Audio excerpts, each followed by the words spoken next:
تو دوست نازنینی؟ بله. بیخود؟ چه نگاه میکنه؟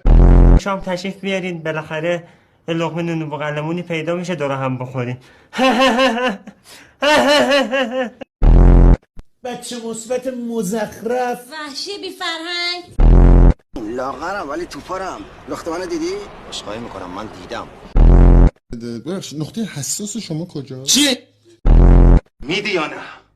ببین اگه بخوای اینا رو جر بدی بعد اول منو گوساله نه خیلی با شما نبودم دارم قیمت میپرسم. احسان علی خانی هم 2 شب پیش تو تلویزیون همچین تیپی زده بود. بنده پدرم فوت کرد. دیگه بدتر باز برادرم میشد یه جوری زیر سیبیلی رد کردیم. پدر داغان میکنه داغش. کاش الان برق میرفت. برق رفت. کاش آرزوی دیگه کرده بودم. خاطرات تو رو چه خوب چه بد